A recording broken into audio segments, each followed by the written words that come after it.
Very warm welcome. आप देख रहे हैं E24 न्यूज़ 24 और आज मेरे साथ जुड़े हैं डायल 100 के डायरेक्टर रेंसिल और मनोज बाजपेयी सर। बहुत-बहुत स्वागत है आप दोनों का।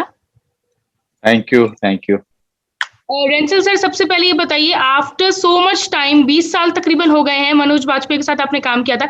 ये दोबारा जो आप लोग जुड़े हैं, ये प्रोसेस कैसा रहा? इस बार कितना फ़र्क देखते हैं अपने एक्टर में?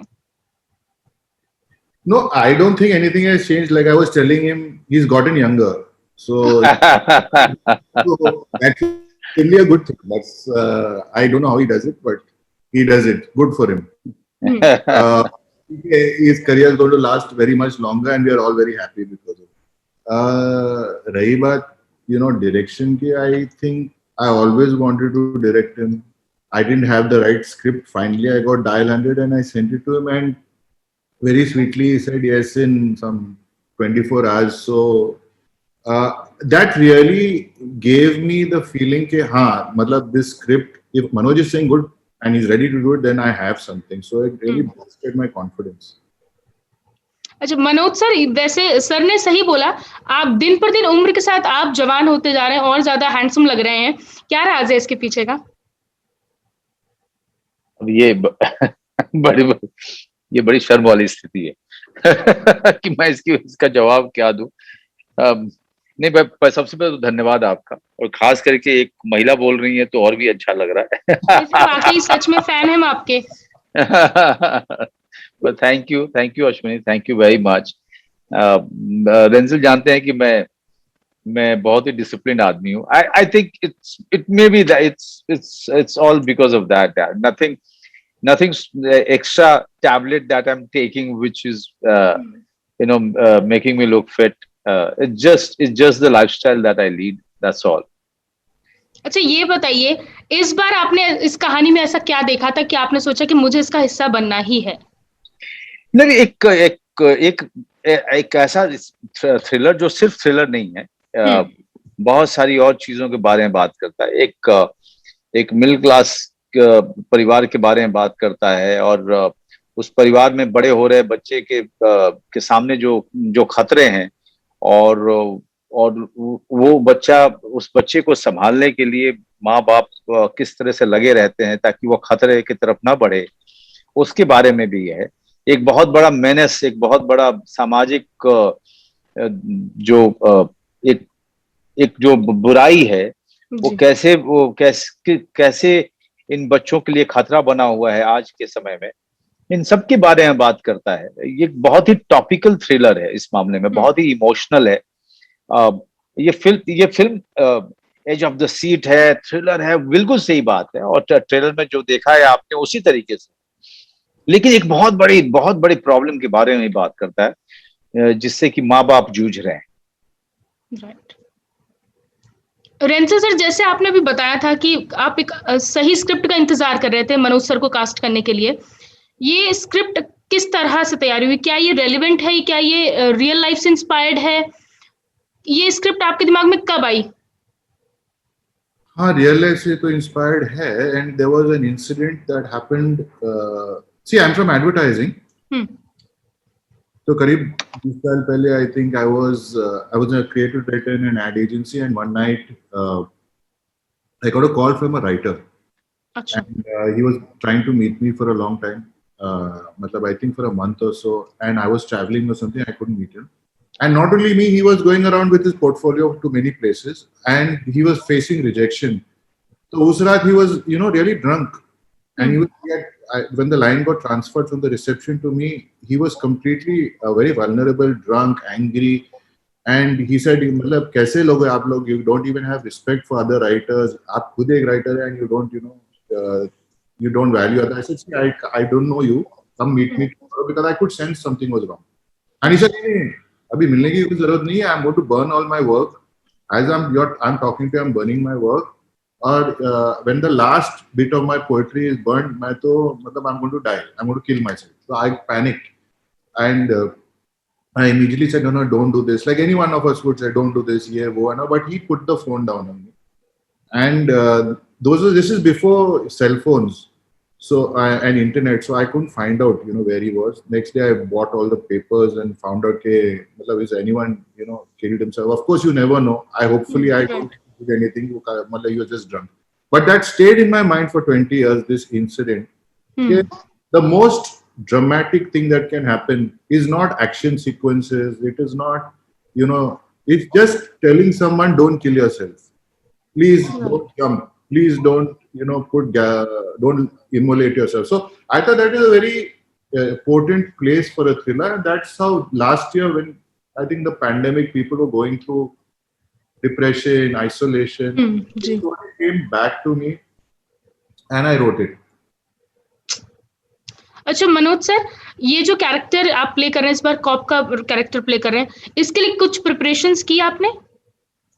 देखिए, जब भी कोई आप रोल लेते हैं और जो भी कोई स्क्रिप्ट आती है, तो वो स्क्रिप्ट के हिसाब से, उस फिल्म के हिसाब से आप अपनी एक प्रिपरेशन करते हैं। पहले तो ये जानना जरूरी होता है कि फिल्म क्या है, और कई बार आप उसको पढ़ते हैं, लेकिन साथ साथ ये भी देखना होता है कि डायरेक्टर का विजन क्या है, डायरेक्टर कैसे इसको आगे लेके जाना चाहता है, उसकी रिक्वायरमेंट्स क्या है, वो फिल्म को कैसे देख रहा है, उसको समझना बहुत जरूरी होता है। उसको समझते हुए फिर अपनी प्रिपरेशन रोल को लेकर के करनी होती है। मैं हमेशा अपने नोट्स बनाता हूँ और उस नोट्स को पूरे हर दिन देखता रहता हूँ और कुछ और नए नोट्स ऐड करता हूँ दोबारा पढ़ते हुए। तो ये मेरी लगातार एक फिजिकल और मेंटल नोट्स चलते रहते हैं कैरेक्टर को लेकर के।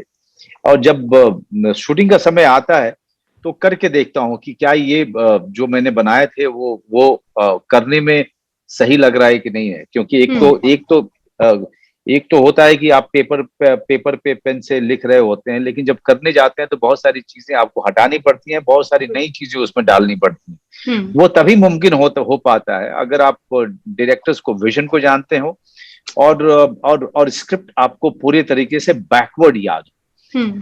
तो वो काम मैं हर फिल्म के लिए करता हूँ। डायल 100 के लिए भी उसी तरीके से पूरी प्रिपरेशन की मैंने, जो कि मुझे काम बहुत आया। इस फिल्म में सबसे ज्यादा काम इसलिए आया क्योंकि एक रात की कहानी है और इसकी इमोशनल कंटिन्यूटी को, इसका इमोशनल ग्राफ को मेंटेन कर पाना और बहुत ही नेचुरल रख पाना बहुत से मुश्किल काम था।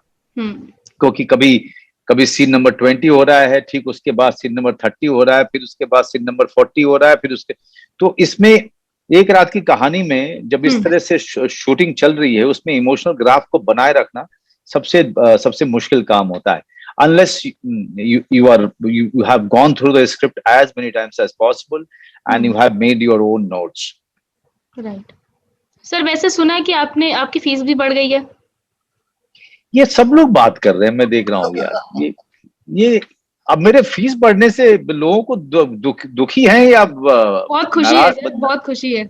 बस सेलिब्रेट कीजिए, कभी मिलिएगा तो रसगुल्ला खिला दूंगा, रसमलाई खिला दूंगा। रेंसल सर ये बताइए, नीना मैम भी इस बार आपके साथ काम कर रही हैं, उनके साथ काम करने का पूरा एक्सपीरियंस कैसा रहा? So, I always saw Neena ji on the screen and wanted to work with her when I was growing up. एक होती है ना कि when I become a director, I'll work with that actor. So she's one of those actors. But when I met her, I found that she's almost got this childlike innocence. She's ready to experiment with anything. आप ये करने जाओ, हाँ, I'll do that, I'll do this, I'm ready. एक variation that is she's ready to explore, and she's 100% immersed in the role. And I'm so happy she's finding this. I think it's a second coming for her. Right.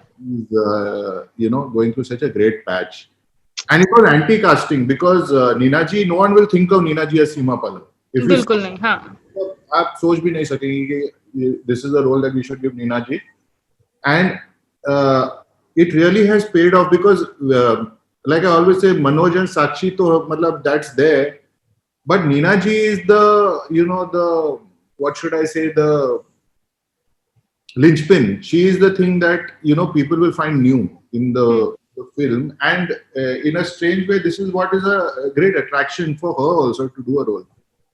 अच्छा, ये जैसे आप 24 भी पहले direct कर चुके हैं, दोनों सीजन आपने किए थे, कुर्बान करी। तो ये जो थ्रिलर मूवीज है जिस तरह से, इसके लिए आपने ये, क्योंकि आपकी एक तरह से पुलिस अकेडमी में जाके वहां की पूरी शूटिंग है, उस तरह का सीन दिखाया, तो ग्राउंड लेवल पे आपने कुछ इसके लिए तैयारी पहले करी थी या मनोज सर गए थे आपके साथ? नहीं, मनोज सर नहीं आए थे, but I had gone initially with Sid Malhotra, the producer, and we spent a day. The commissioner of police, Mumbai commissioner of police at that time, said, "Very happy to have you. Please come and see how people work." Because I mean, even I had never seen an emergency control center. We hear कि एक होता है dial 100 helpline, but no one really knows what's behind the helpline. Right. So we saw it and we did that research, and so like there are terms like CDR, SDR, call sites, dispatch units. These things there's a huge map of the city of Mumbai, and you can see things actually happening in real time. This is very interesting visually also, which we've captured in the film. अच्छा Manoj sir, family man 3 की shooting start हो गई है? अभी बहुत time है। अच्छा। क्योंकि हमारे राजन डी के अभी जो सीरीज है वो बना रहे हैं शाहिद कपूर और विजय सेतुपति के साथ, वो उसकी शूटिंग कर रहे हैं, वो खत्म होगी, फिर उसके बाद वो लोग ब्रेक लेंगे, फिर वो वापस आएंगे, फिर वो लिखने बैठेंगे। अभी शूटिंग शुरू होने में कम से कम 6-7-8 महीने का समय है। अच्छा, और अगर आपके आने वाले प्रोजेक्ट्स की बात करूं तो चलिए, फैमिली मैन का तो इंतजार करना पड़ेगा, और नेक्स्ट अब क्या आने वाला है? देखिए, मैंने राम रेड्डी की फिल्म खत्म की, फिर कन्नू बहल की फिल्म ऑलमोस्ट 90% खत्म कर चुका हूँ।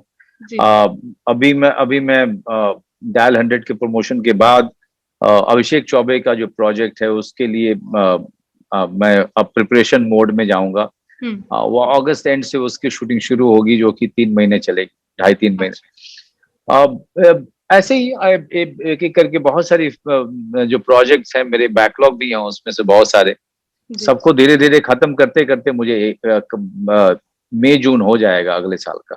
बिल्कुल। चलिए, जाते समय अपने ऑडियंस से, अपने फैंस से आप क्या बोलना चाहेंगे डायल 100 के बारे में? मैं सिर्फ ये कहना चाहूंगा कि थ्रिलर तो आपने बहुत देखे होंगे, लेकिन इस तरह का इमोशनल थ्रिलर आपने अभी तक नहीं देखा है। और एक रात की कहानी है,